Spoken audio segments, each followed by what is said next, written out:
She thought the uniform gave her the right to judge. She thought the power gave her the right to humiliate. When flight attendant Brenda Miller looked at the woman in seat 1A, she didn't see a world-renowned surgeon. She saw a target. She forced her out of first class in front of everyone, smirking as she did it. But Brenda didn't know that at 30,000 feet, status means nothing when death comes knocking. In 7 minutes, this flight attendant is going to learn a brutal lesson about karma that she, and the entire airline, will never forget. Watch closely, because this isn't just a story. This is justice. The rain battered against the floor-to-ceiling glass windows of JFK Terminal 4, turning the tarmac into a blur of grey and silver. Inside, the air was thick with the smell of stale coffee and the anxious humidity of delayed travelers. Dr. Nia Sterling adjusted the hood of her oversized grey university sweatshirt. She was exhausted. After a 36-hour shift at Mount Sinai Hospital, followed immediately by a keynote presentation at a medical conference in New York, every bone in her body felt like it was made of lead. She wasn't dressed like the other passengers waiting for Horizon Air Flight 492 to London. She wore sweatpants, comfortable sneakers, and had her hair pulled back in a messy bun. She looked like a tired college student, not one of the top pediatric neurosurgeons in the country. She clutched her boarding pass, seat 1A, first class. It was a gift to herself. She needed the sleep. She needed the champagne. She needed the silence. Priority boarding for first class and Diamond Medallion members, the gate agent announced. Nia stood up, grabbing her worn leather duffel bag. As she approached the lane, a man in a sharp Italian suit cut right in front of her, his rolling Rimowa suitcase clipping her heel. "Watch it," he muttered, not even looking back.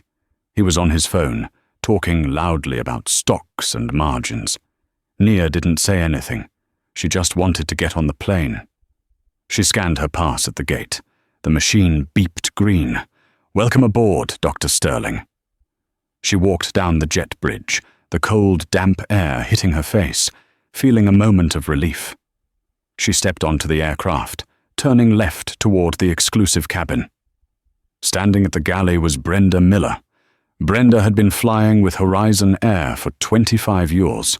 Her uniform was impeccable, her lipstick a shade of red that looked like a warning sign, and her blonde hair was sprayed into a helmet of perfection. But her eyes were cold.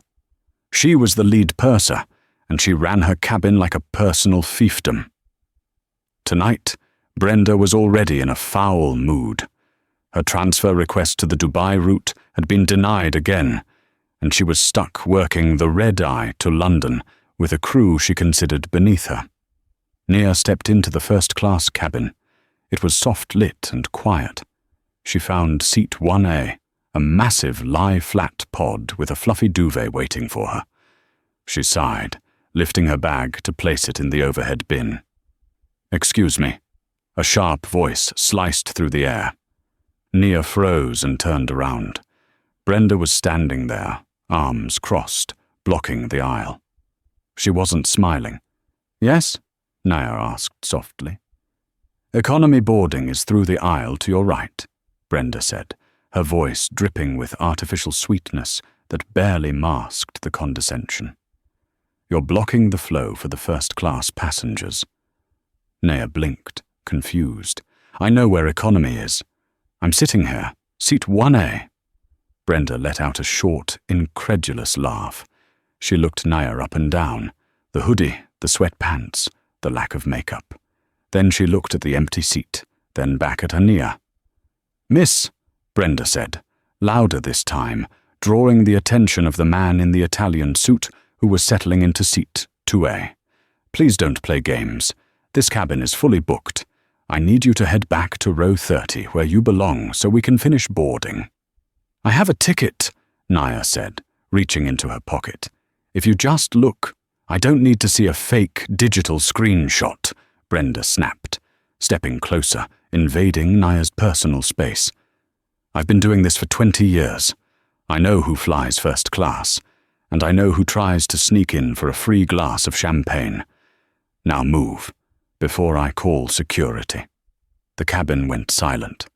The ambient jazz music playing over the speakers seemed to stop. The man in the Italian suit, whose name was Gregory Thorne, chuckled audibly. "Come on, honey," Gregory said, swirling his pre-departure scotch. "Don't make it hard on the working class. Just go back to steerage." Naya felt the heat rise in her cheeks. It wasn't embarrassment. It was rage. But she was a black woman in America. She knew that if she raised her voice, if she showed even an ounce of the anger she was entitled to, she would be the one in handcuffs. "My name is Dr. Nia Sterling," Naya said, her voice steady but icy. She held out her phone. The screen brightness turned up to the max, showing the QR code and the bold 1A on the screen. "I paid $4,000 for this seat. Scan it."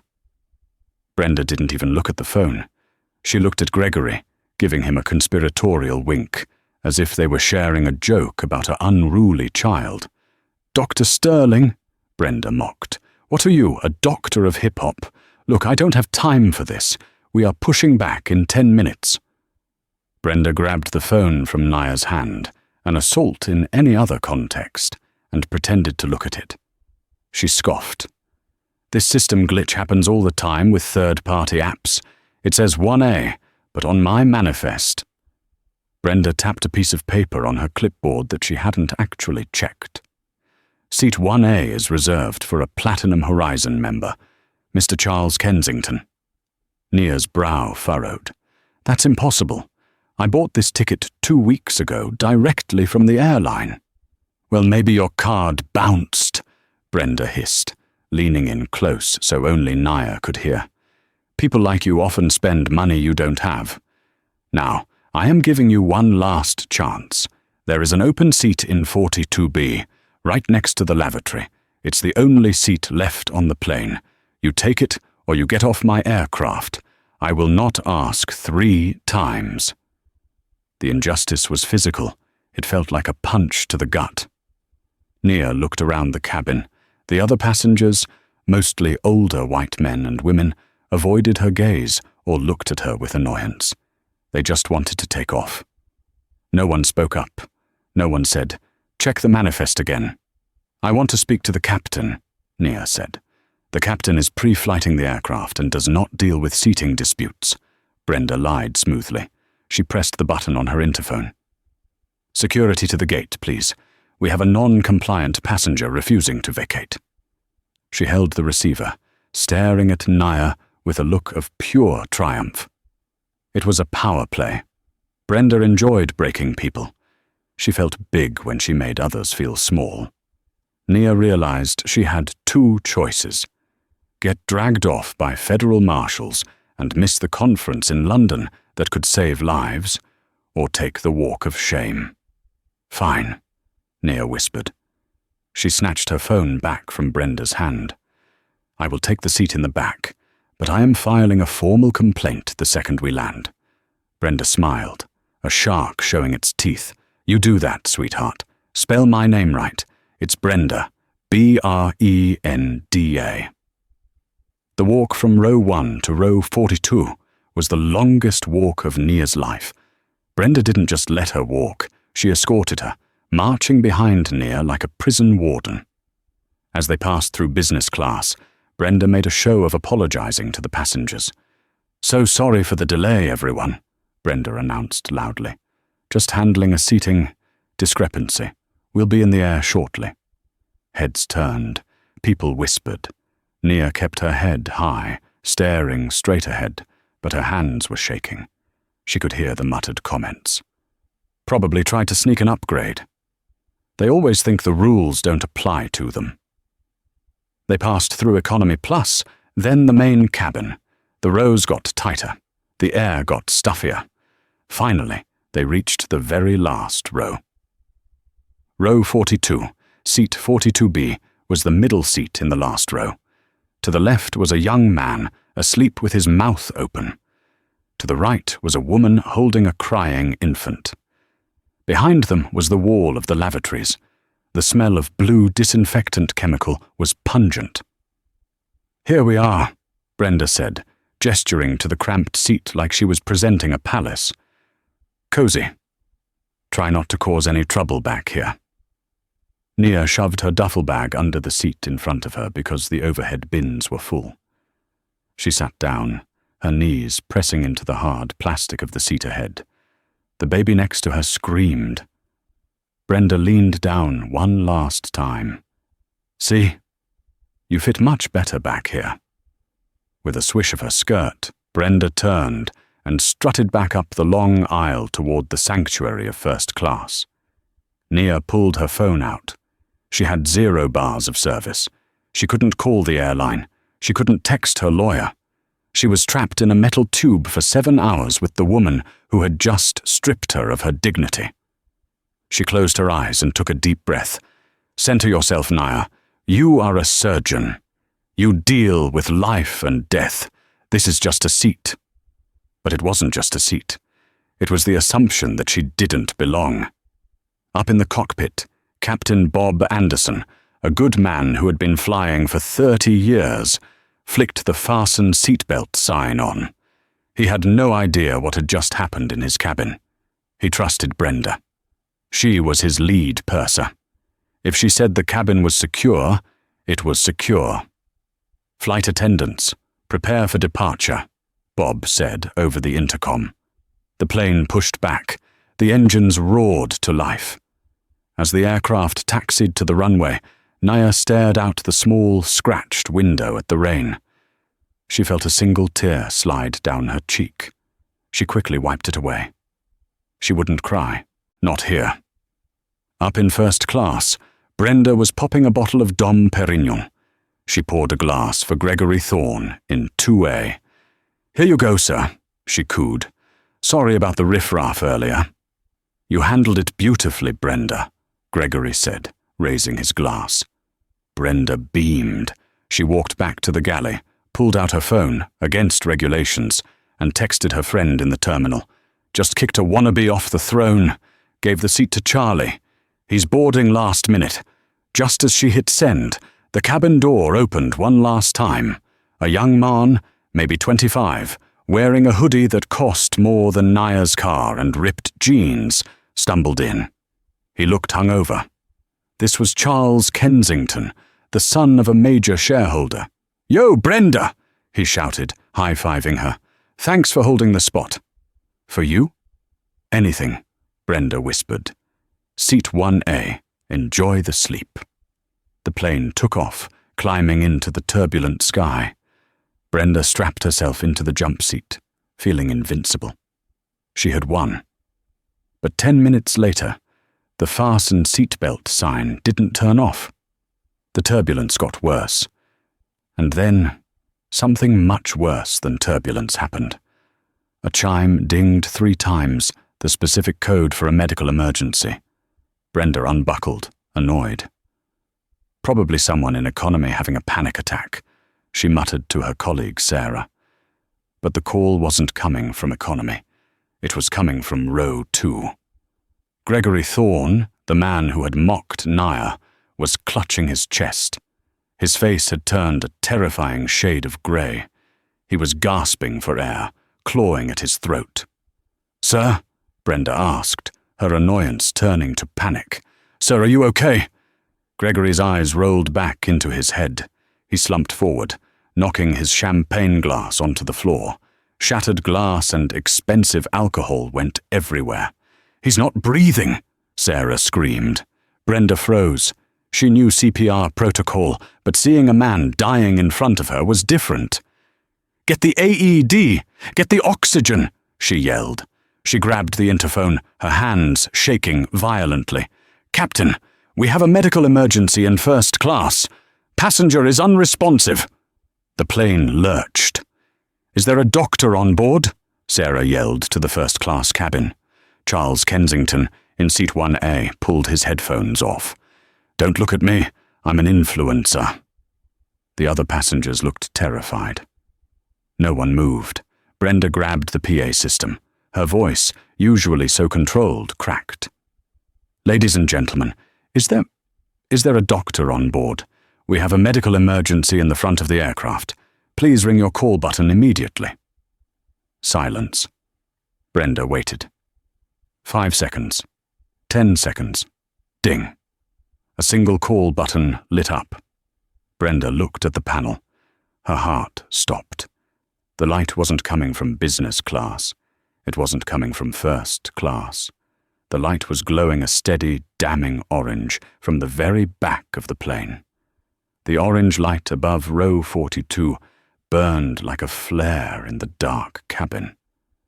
Brenda stared at it, her mouth dry, her hands trembling so hard the interphone cord rattled against the wall. She knew. Deep in her gut, she knew exactly who had pressed that button. Fate wasn't just cruel, it was surgical. "Brenda, he's turning blue!" Sarah screamed from the floor, where she was trying to loosen Gregory's tie. The man was convulsing now, a guttural sound escaping his throat. "Go," Brenda whispered to herself. "You have to go." She dropped the phone and ran. But it wasn't the confident strut she had displayed earlier. She was stumbling, grabbing headrests for balance as the plane hit a pocket of turbulence. The aircraft dipped, and Brenda nearly fell. But she kept running. She ran past the business-class passengers who were craning their necks. She ran past the Economy Plus section. She burst into the main cabin. The faces of the passengers were a blur, but she felt their eyes on her. When she reached row 42, she was out of breath. Nia was sitting calmly, her arms crossed, staring at the flight attendant who had humiliated her less than 20 minutes ago. The call light above her head was the only illumination in the back of the plane. "You rang?" Nia said. Her voice was devoid of emotion, cold, clinical. We need help," Brenda stammered, sweat beading on her forehead. "Passenger in 2A, he's not breathing. Please." Nia didn't move immediately. She looked at Brenda, really looked at her. She saw the fear in the woman's eyes. It would have been so easy to say, "Sorry, I'm just a passenger in economy. I don't have my equipment." It would have been the ultimate petty revenge. But Nia Sterling was a healer first, a human being second, and a victim third. "Get out of my way," Nia said, unbuckling her seatbelt. She grabbed her duffel bag from under the seat. "I have a portable diagnostic kit in here. Move." Brenda scrambled backward, tripping over her own feet to let Nia into the aisle. "Run!" Nia commanded. And then the dynamic shifted completely. Nia took off down the aisle, moving with the speed and purpose of a trauma surgeon entering the ER. Brenda, the woman who had acted like a queen, was now trailing behind her like a frightened servant. As they ran back through the plane, the passengers watched. They saw the woman in the grey hoodie sprinting toward first class, with the powerful lead purser chasing her. "Is that the lady she kicked out?" someone whispered, loud enough for Brenda to hear. "Yeah. Karma comes at you fast, doesn't it?" Nia burst into the first-class cabin. The scene was chaotic. Gregory Thorne was slumped on the floor between the seats. His face was a terrifying shade of violet. Saliva was foaming at the corners of his mouth. Nia dropped to her knees, the impact hard against the floor. She didn't care. She put 2 fingers to his carotid artery. "No pulse," she announced, loud and clear. "He's in cardiac arrest. I need the AED and the medical kit. Now!" She looked up at Brenda. Brenda was frozen, staring at the dying man. "Do you hear me?" Nia roared, her voice commanding the entire cabin. "Get the AED or this man dies in 2 minutes!" Brenda snapped out of her trance. Yes, doctor." Doctor. The word hung in the air. The title Brenda had mocked was now the only thing standing between a wealthy man and a body bag. Nia ripped Gregory's expensive Italian shirt open, buttons flying across the cabin. She ignored the chest hair and the sweat. She began compressions immediately. 1, 2, 3, 4. Harder, she whispered to herself. Come on, Gregory. Don't you die on me. You haven't apologized yet. Brenda returned with the red automated external defibrillator, AED box, and the blue medical bag. She tried to open the AED, but her acrylic nails fumbled with the latch. Give it to me! Sarah, the other flight attendant, shouted, shoving Brenda aside. Sarah was younger, but she was focused. She slapped the pads onto Gregory's bare chest, one on the upper right, one on the lower left. Analyzing heart rhythm, the machine's robotic voice announced. Do not touch the patient. Nia lifted her hands, breathless. Everyone back. The cabin was deadly silent. Even Charles Kensington, the influencer in Nia's original seat, had stopped filming for a second, looking terrified. Shock advised, the machine said. Charging.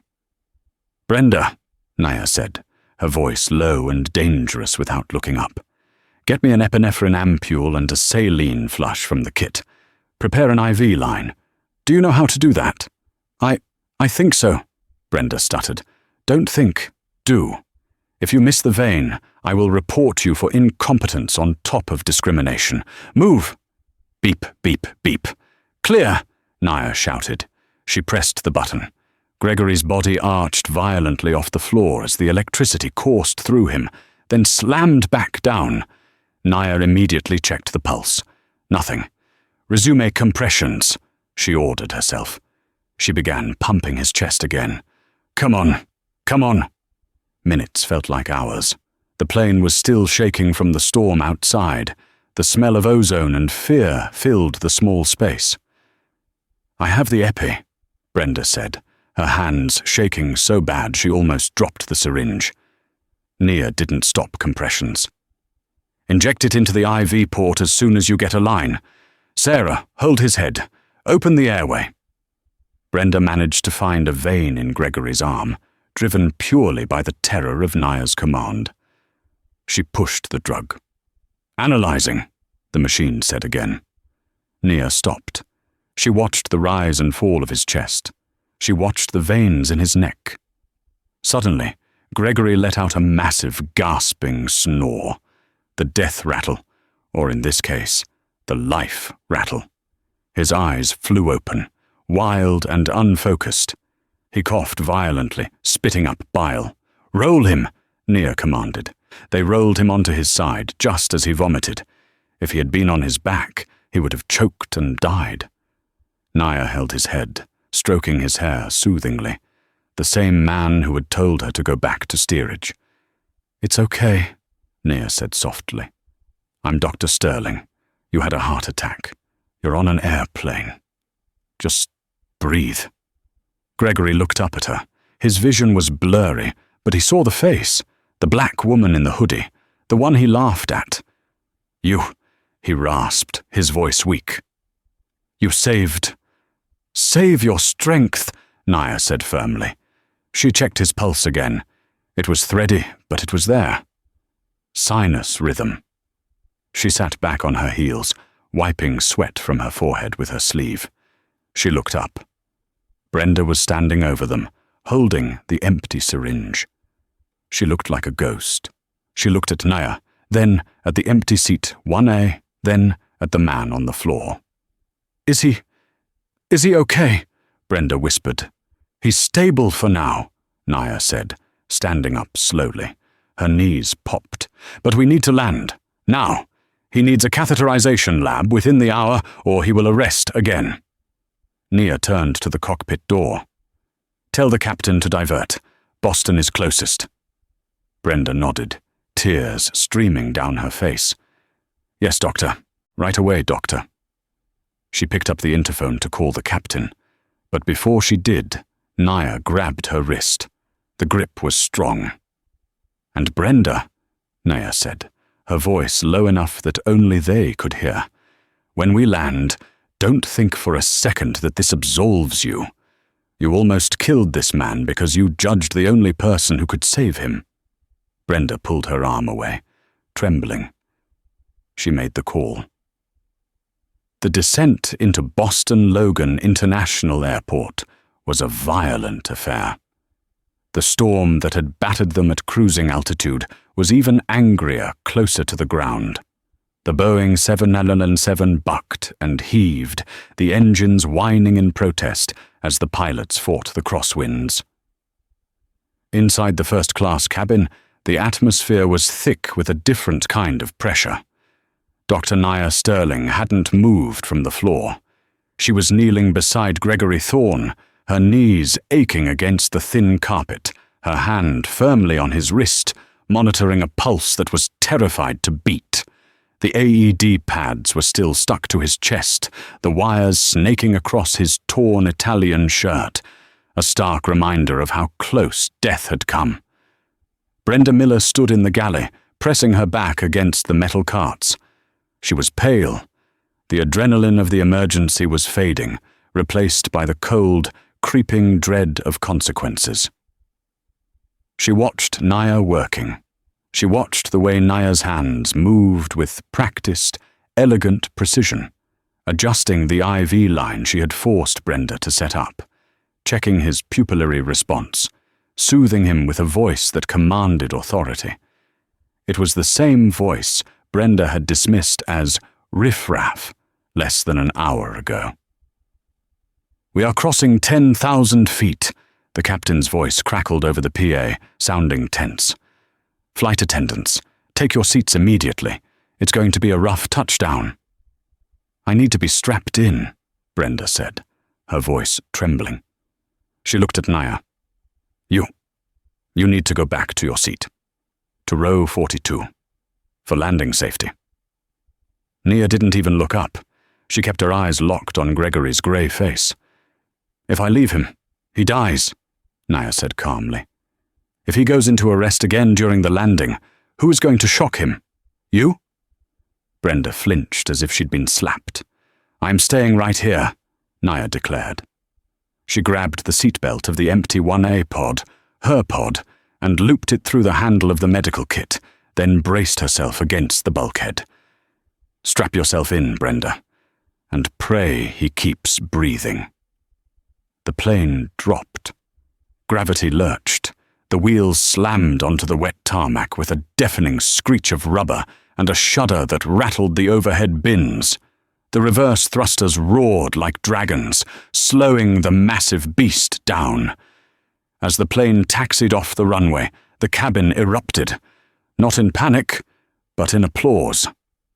The passengers in business class, who had peered through the curtains and watched the entire ordeal, were clapping. They weren't clapping for the landing. They were clapping for the woman in the grey hoodie.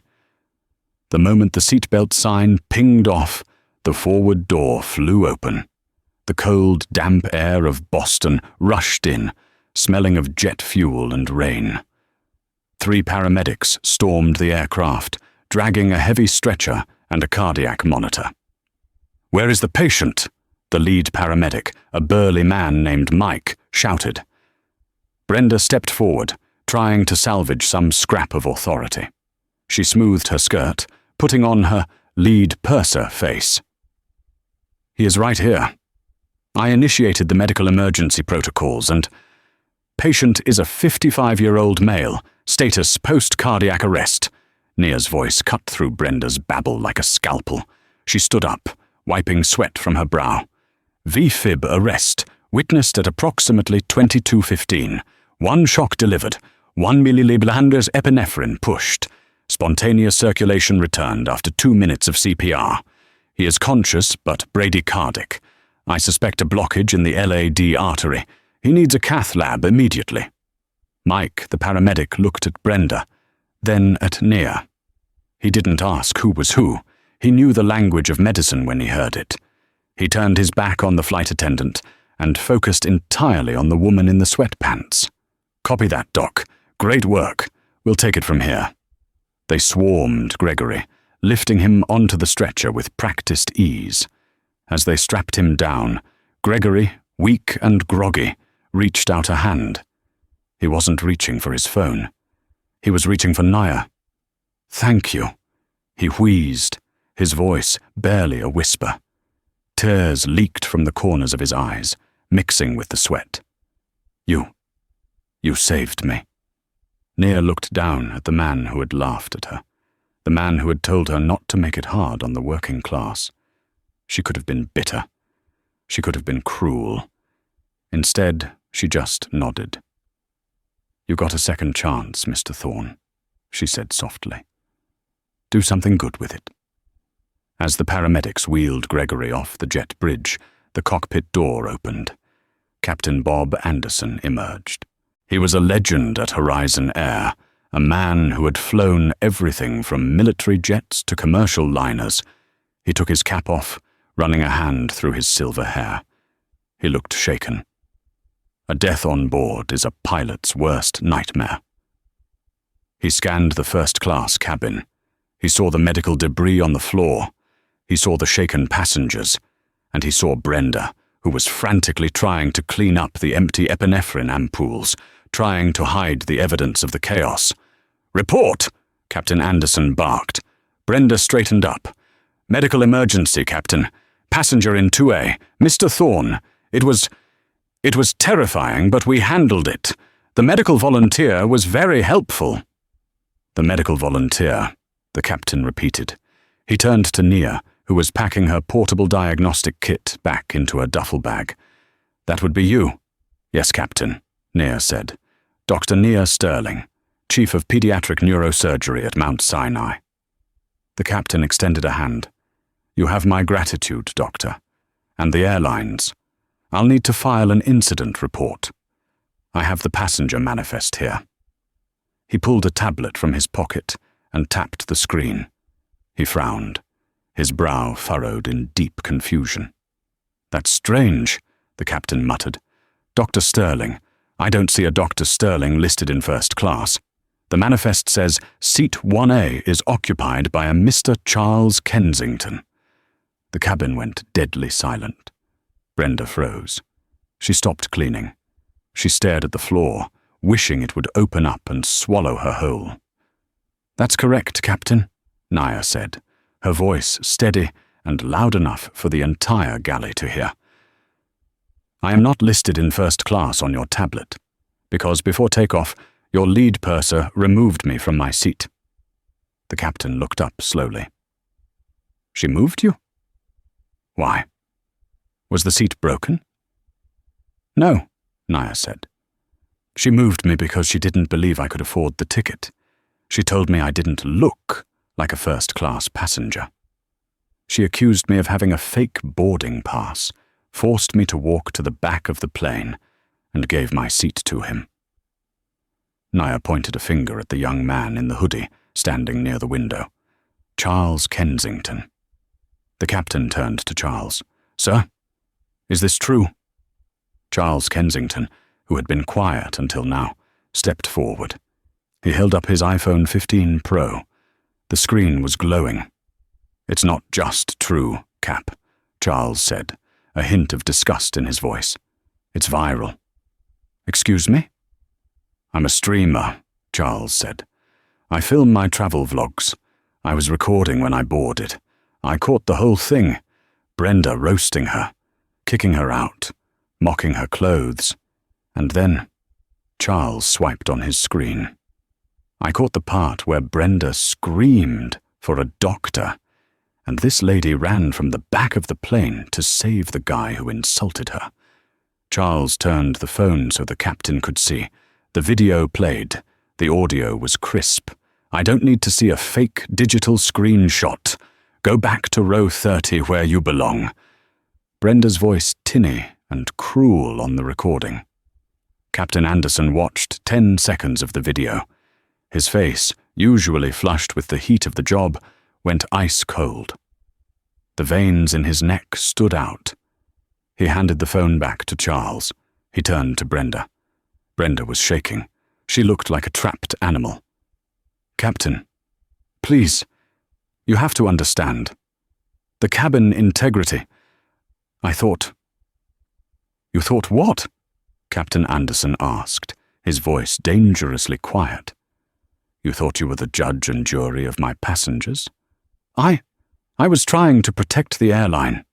Protect the airline? The captain stepped closer, towering over her. You falsified a manifest. You violated Federal Aviation Regulation 382 regarding discrimination. You forcibly removed a ticketed passenger. And then, God help you, Brenda. When a man was dying, you relied on the very person you humiliated to save him. Bob, please, I have 20 years. Brenda sobbed, reaching for his arm. He pulled away sharply. Don't touch me. He unclipped the radio from his shoulder. Operations, this is Captain Anderson, on Flight 492. Requesting Port Authority police to the gate immediately. Police? Brenda shrieked. Bob, you can't. I am relieving you of duty, Ms. Miller, the captain said formally. You are no longer a crew member on this vessel. You are a liability. Grab your personal items and get off my ship. Now. The walk off the plane was very different from the walk onto it. When Brenda had boarded, she was the queen. Now, she was an intruder. Under the captain's glare, she hurriedly grabbed her purse from the galley. She tried to grab her Horizon Air scarf, the symbol of her status, but her hands were shaking so badly she dropped it. She bent to pick it up. Leave it, the captain ordered. Brenda looked up, tears streaming down her face, ruining her perfect makeup. What? That scarf represents service, Captain Anderson said. You don't deserve to wear it. Leave it on the floor.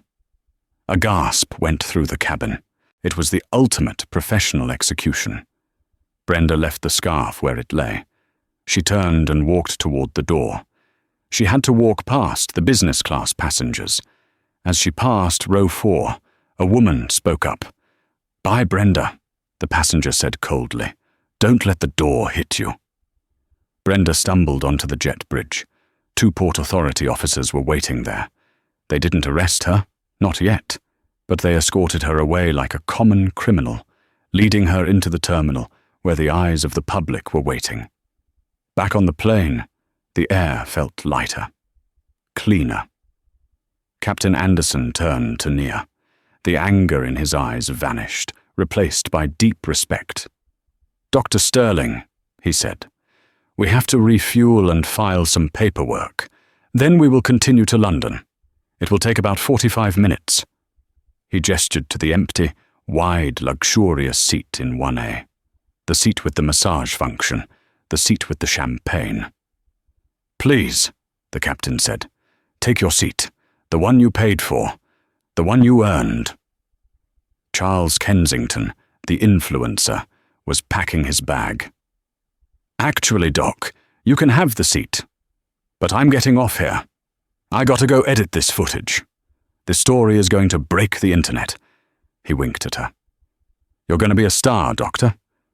Nia smiled tiredly. She didn't want to be a star. She just wanted to sleep. She sat down in seat 1A. It was soft. It smelled of leather and expensive cleaner. Sarah, the young flight attendant who had helped with the CPR, walked up nervously. She was holding a tray. On it was a crystal glass and a chilled bottle of Dom Perignon. Dr. Sterling, Sarah whispered. The captain insisted, and, on behalf of the rest of the crew, I am so sorry. Nia looked at the young woman. She saw the fear in Sarah's eyes, the fear that she would be lumped in with Brenda. It wasn't your fault, Sarah, Nia said kindly. She took the glass. She took a sip.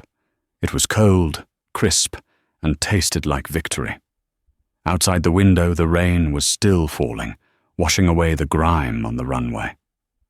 Somewhere inside that terminal, Brenda Miller was trying to explain to a police officer why she had kicked a neurosurgeon out of first class. But Nia didn't care about that anymore. She reclined the seat all the way back. She pulled the fluffy duvet up to her chin, and for the first time in 36 hours, Dr. Nia Sterling closed her eyes, knowing that justice hadn't just been served. It had been delivered, special delivery, first class. The flight to London landed in silence, but the world below was already screaming.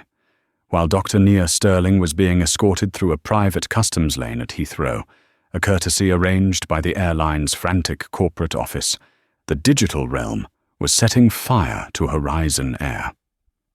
Charles Kensington's video had not just gone viral, it had become a global news event. The video, titled "Flight Attendant Chooses Class Over Life," had amassed 12 million views in 4 hours. It was raw, shaky, and undeniable. It showed the sneer on Brenda Miller's face as she banished a surgeon to the back of the plane. It showed her frantic, incompetent panic when the medical emergency struck. And most damning of all, it showed Nia sprinting back to save a man who had insulted her, while Brenda stood there uselessly holding a syringe she didn't know how to use. By the time Brenda Miller walked out of Logan Airport in Boston, stripped of her badge and told to find her own way home, she wasn't just unemployed. She was the most hated woman in America. Brenda's phone had been buzzing incessantly in her pocket, but she had been too afraid to look. She sat in the back of a dirty taxi, rain streaking the windows, mirroring the storm inside her head. Finally, she unlocked her screen. Her notifications were a wall of red. Twitter, Instagram, Facebook, even LinkedIn. Fire her immediately. She almost killed a man because of her ego. I've flown with her before. She was rude to my elderly mother, too. Brenda threw the phone onto the seat next to her, hyperventilating. They don't know the whole story, she muttered to the empty cab. I was following protocol. Appearance matters in first class. I was protecting the brand.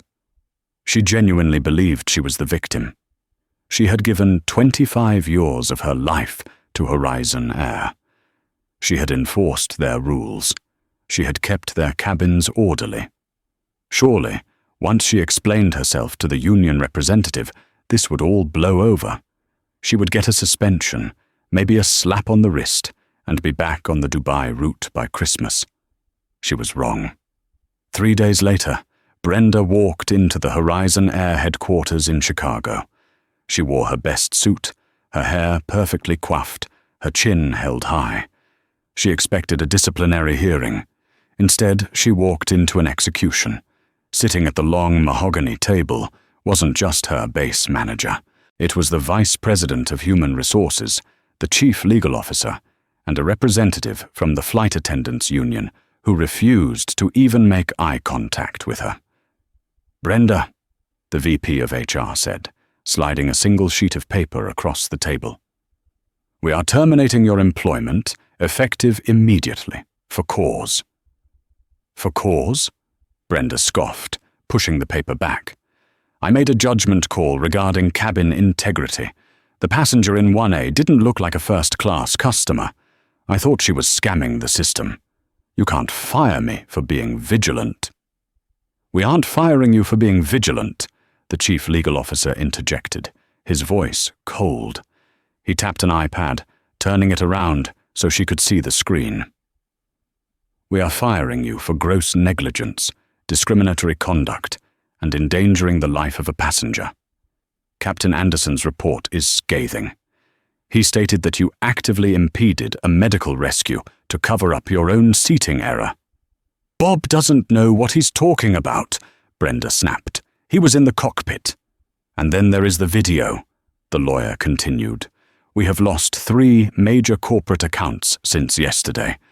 Our stock has dipped 4%. You have become a liability that we cannot afford." Brenda looked at her union rep. "Are you going to let them do this? I have tenure. I have seniority."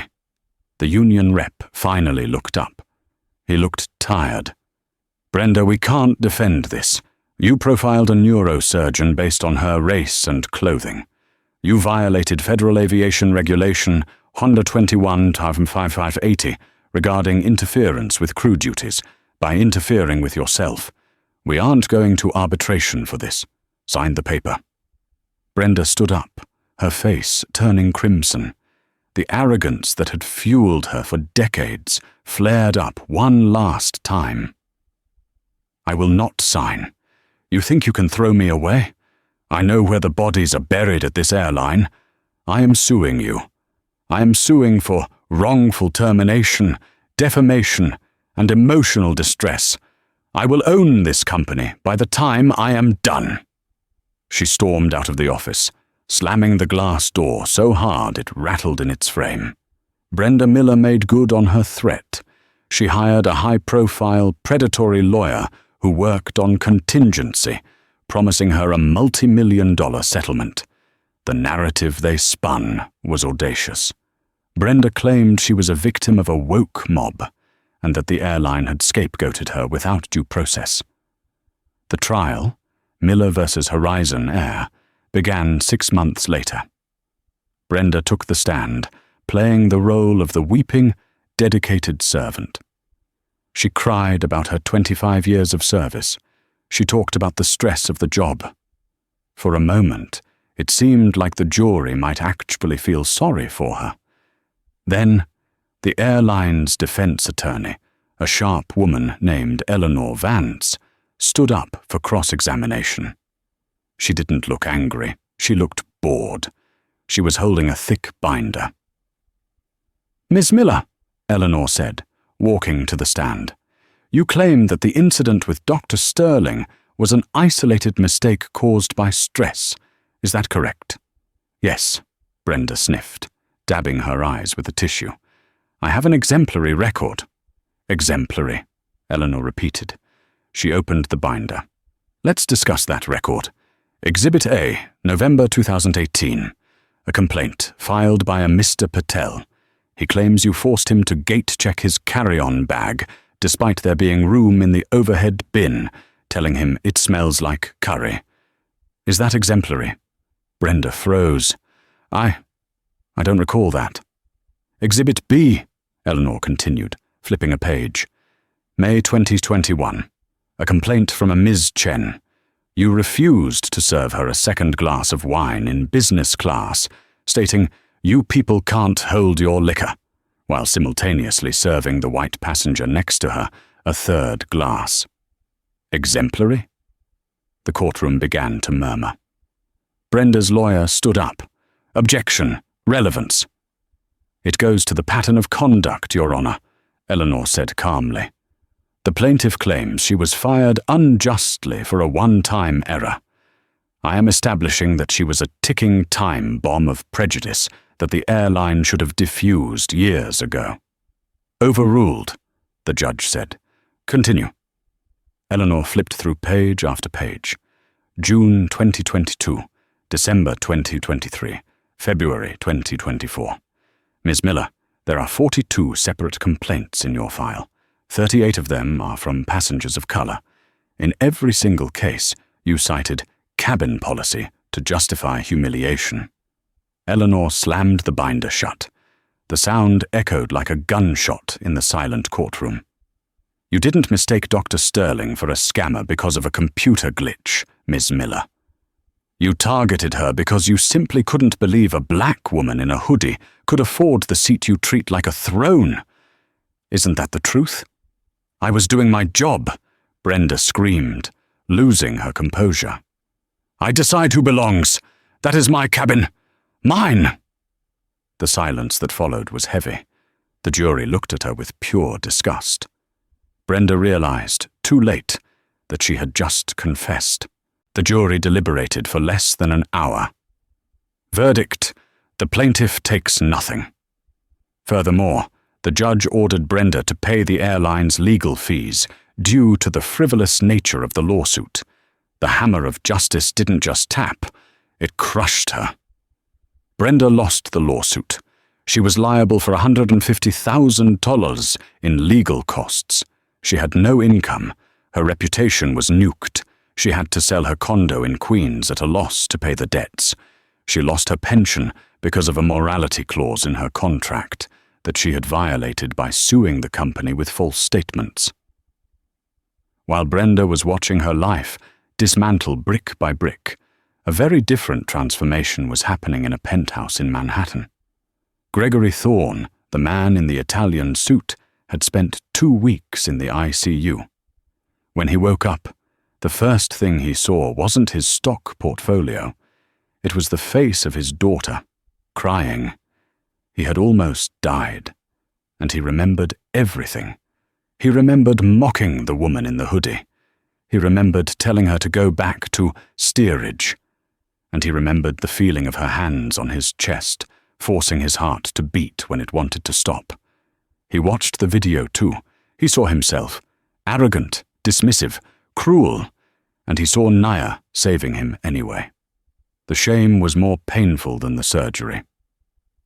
6 months after the incident, Dr. Naya Sterling was finishing her rounds at Mount Sinai Hospital. She was tired. The media storm had settled, and she was happy to be back to the quiet work of saving children. "Dr. Sterling," a nurse called out. "There is a gentleman waiting for you in the lobby. He says it's urgent." Naya sighed. "Tell him to make an appointment. He says his name is Gregory Thorne. He says you restarted his heart." Naya paused. She handed her chart to the nurse and walked down to the atrium. Gregory was standing there. He looked different. He wasn't wearing the sharp Italian suit. He was wearing jeans and a sweater.